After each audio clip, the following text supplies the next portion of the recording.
Halo semuanya, perkenalkan nama saya Igusti Agung Ayu Intan Kirana. Saya merupakan mahasiswa Universitas Mataram, Fakultas Keguruan dan Ilmu Pendidikan, Prodi Bahasa Inggris. Jadi, kali ini saya akan membahas tentang rancangan Undang-Undang Haluan Ideologi Pancasila. Apakah RUU HIP ini melemahkan atau justru menguatkan ideologi Pancasila itu sendiri? Mari ikuti saya akan membahasnya. Rancangan Haluan Ideologi Pancasila atau HIP merupakan program legislasi prioritas DPR RI pada tahun 2020 ini dan sudah disetujui di dalam rapat paripurna DPR RI menjadi usul inisiatif DPR RI. Persetujuan ini diperoleh setelah 9 fraksi mendukungnya. RUU HIP terdiri dari 10 bab dan 60 pasal.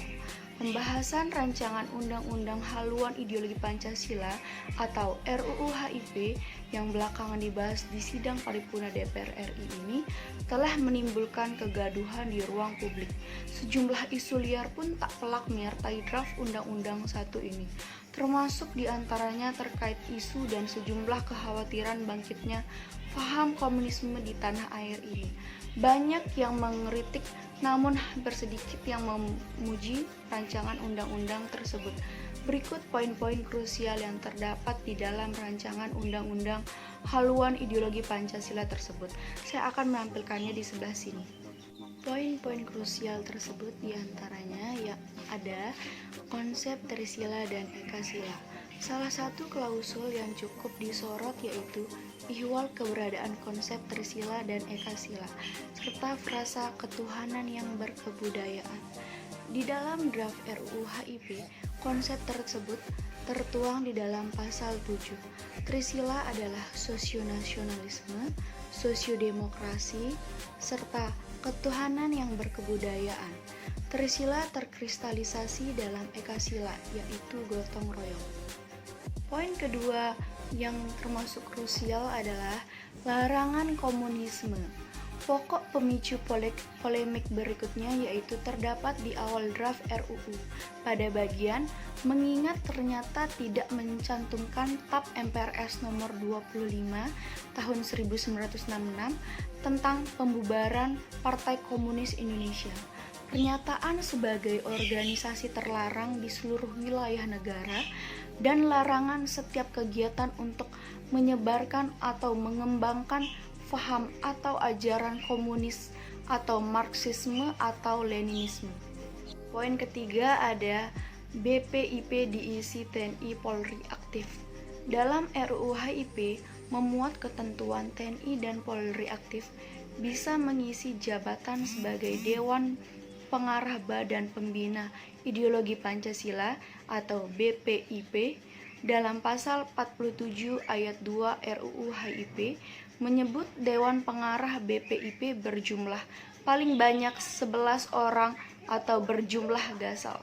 Baik, jadi Pancasila dengan sila-sila yang ada di dalamnya mengandung nilai-nilai fundamental yang tidak dapat dan tidak seharusnya diubah atau ditafsirkan ulang, sebab hal itu berpotensi menyimpang dari maksud dan pengertian yang sebenarnya, serta melemahkan kedudukan Pancasila sebagai dasar negara.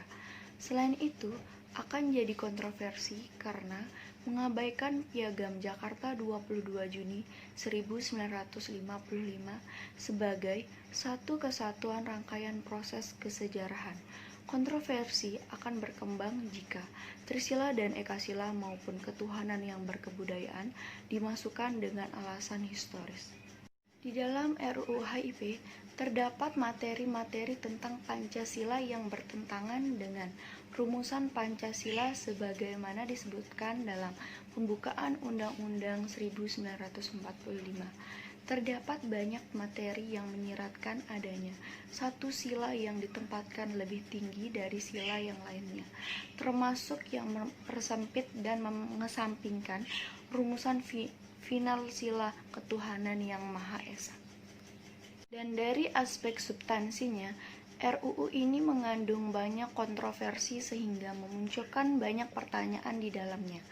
Ada beberapa analisa yang Di luar nalar yaitu alasan pembentukannya, status RUU dalam tata hukum nasional, legalitas Pancasila yang akan diundangkan, jenis Pancasila yang akan diundangkan, dan status Tuhan dalam Pancasila di RUU haluan ideologi Pancasila.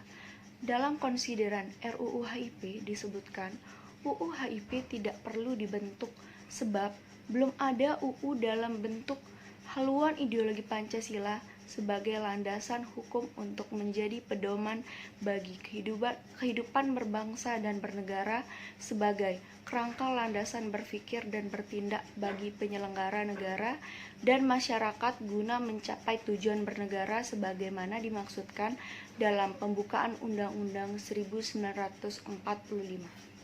Dan pengesahan draft RUU HIP menjadi RUU dalam paripurna di DPR juga terkesan sangat tergesa-gesa bersama-sama dengan 3 RUU lainnya, yaitu RUU Corona, RUU Penanggulangan Bencana, dan RUU Minerba. Saat itu tidak disediakan sesi penyampaian pandangan fraksi sehingga tidak diketahui fraksi mana saja yang setuju dan mana yang menolaknya, sehingga transparansinya sangat diragukan. Materi-materi yang bermasalah tersebut secara substantif dinilai bertentangan dengan Pancasila yang setiap silanya merupakan satu kesatuan yang utuh. Jadi intinya, rancangan undang-undang ideologi Pancasila ini belum menemui titik terang. Maka dari itu, Presiden Joko Widodo memutuskan untuk menghentikan sementara pembahasan RUU yang telah membuat kegaduhan di ruang publik tersebut. Mungkin untuk kita semua, semoga kita menjadi masyarakat yang bijak dengan tidak berada di kubu manapun.